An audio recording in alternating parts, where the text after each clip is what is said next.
Hoje nós vamos conversar um pouco sobre a técnica da PCR, que é uma técnica molecular focada na amplificação de fragmentos de DNA. Essa técnica tem como base replicar um processo celular que faz com que os genes sejam copiados para a utilização da célula. O objetivo da técnica de PCR é pegar um DNA-alvo e converter ele, em várias cópias dessa mesma sequência, com alguns objetivos, de pesquisa, diagnóstico, daquele trecho do DNA. Tá? Vocês podem ver na imagem, no nosso slide, que existem alguns elementos que são importantes dentro dessa construção da técnica do PCR. Então eu vou precisar ter sempre um DNA amostral, que é exatamente o meu DNA-alvo, de onde eu quero extrair aquela informação, aquela amostra que eu quero replicar incontáveis vezes para fazer algum tipo de análise. Eu vou ter que ter um conjunto de iniciadores que nós chamamos dentro da biologia molecular de primers.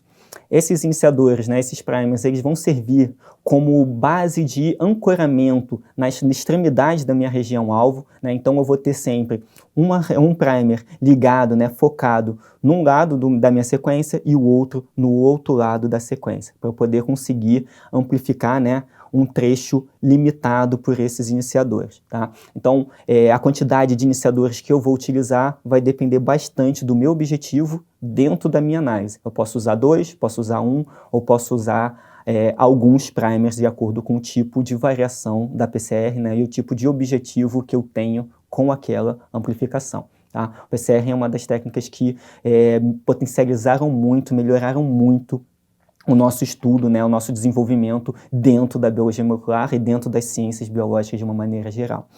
Além dos iniciadores, eu vou precisar de elementos para fazer essas cópias. Então, o que acontece? A gente está falando de replicar uma sequência de DNA, então eu estou replicando uma molécula de DNA. Para eu fazer uma cópia dessa sequência, eu preciso ter as unidades que constroem o DNA. Então, essas unidades nós chamamos de nucleotídeos. Então, os DNTPs são os nucleotídeos que vão servir de unidades para a construção dessa nova molécula que eu pretendo construir a partir da técnica de PCR. Então, eu vou precisar ter alguns nucleotídeos disponíveis para conseguir fazer essa construção. Então, eu tenho que ter nucleotídeos para cada uma das bases nitrogenadas que nós temos do DNA, que vocês já conhecem. Eu tenho nucleotídeo com adenina, nucleotídeo com timina, nucleotídeo com citosina e nucleotídeo com guanina. Tá? Além desses elementos, nós vamos precisar também de uma enzima DNA polimerase. Essa enzima é exatamente a enzima que vai fazer a construção. Ela vai ler a sequência original e vai replicar aquela informação numa nova sequência, utilizando os nucleotídeos que estão disponíveis para ela fazer essa construção. Tá? Então, essa enzima, ela não vai ser exatamente uma enzima como a gente tem no nosso corpo, porque a nossa enzima não vai conseguir tolerar a variação de temperatura que o processo de PCR tem, então é utilizada uma enzima específica, uma enzima especial, tem algumas variações comerciais em cima disso, mas elas são conhecidas como TAC polimerase. São enzimas que vão suportar as oscilações de temperatura que a técnica exige. Tá? Então eu vou precisar de várias unidades dessa enzima para conseguir executar a minha técnica de PCR, meu procedimento como um todo.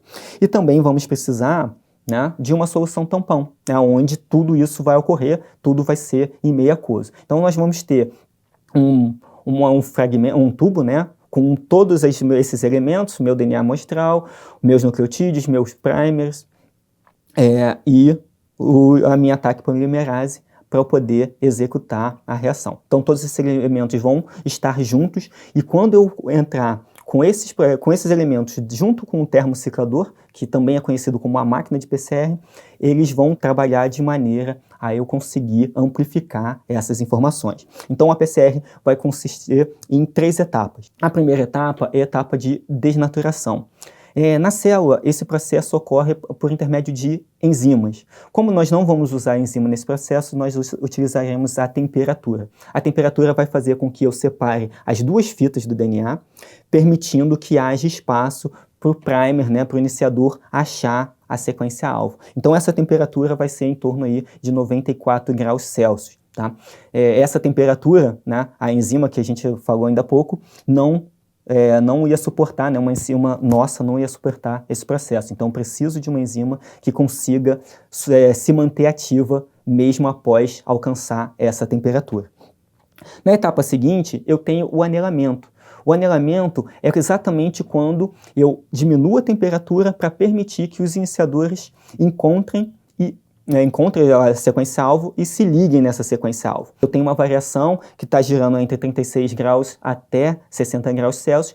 Isso também depende muito do tamanho do iniciador, né, do primer que vocês estão utilizando, e também do tipo de primer que vocês vão utilizar e além do tipo de diagnóstico que vocês querem fazer. Quanto maior a temperatura, mais específico. Quanto menor a temperatura, menos específico. Tá? E a última etapa é a etapa de amplificação. É exatamente a etapa que a enzima vai se ligar nesse complexo, que eu tenho iniciador, né, e a sequência, meu DNA-alvo, e vai começar a polimerizar, né, vai começar a amplificar aquela sequência fazendo uma cópia daquela informação. Essas etapas vão ser repetidas em ciclos, que podem passar de 30 repetições. E a cada repetição eu aumento exponencialmente a quantidade de DNA amplificado. Tá? Então a gente vai conseguir alcançar, após 20 ou 30 ciclos, bilhões de cópias daquela sequência-alvo.